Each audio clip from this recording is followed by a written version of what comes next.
महाराष्ट्र राज्य मराठी पत्रकार संघाचे जिल्हाध्यक्ष प्रद्युम्न गिरकर यांचा वाढदिवस विविध सामाजिक उपक्रमांनी साजरा करण्यात आला। आपल्या लेखणीतून पत्रकार संघटनेचे जिल्हाध्यक्ष प्रद्युम्न गिरकर यांनी आजपर्यंत जिल्ह्यातील अनेक प्रश्नांना वाचा फोडत जिल्ह्यातील जनतेला न्याय मिळवून देण्यासाठी प्रयत्न केले। त्यांचा वाढदिवस हिंगोली जिल्ह्यात ठिकठिकाणी साजरा करण्यात आला। याच वाढदिवसाचे निमित्त साधत यावेळी देशी प्रजातीचे झाडे लावत वृक्षारोपण करण्यात आलं। यावेळी अनेकांची उपस्थिती होती। यावेळी पत्रकार संघटनेचे जिल्हाध्यक्ष गिरकर काय म्हणाले ते पण पाहूया। सकाळपासून सतत खणखणणारा फोन, दिवसभर व्हॉट्सअप आणि फेसबुकचे मेसेंजर, शुभेच्छांच्या वर्षावाने फुल्ल झालेला।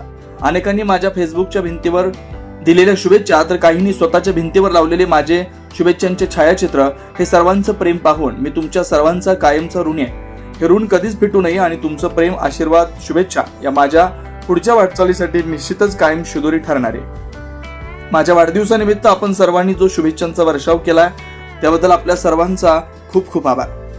कायम आपलाच प्रद्युम्न।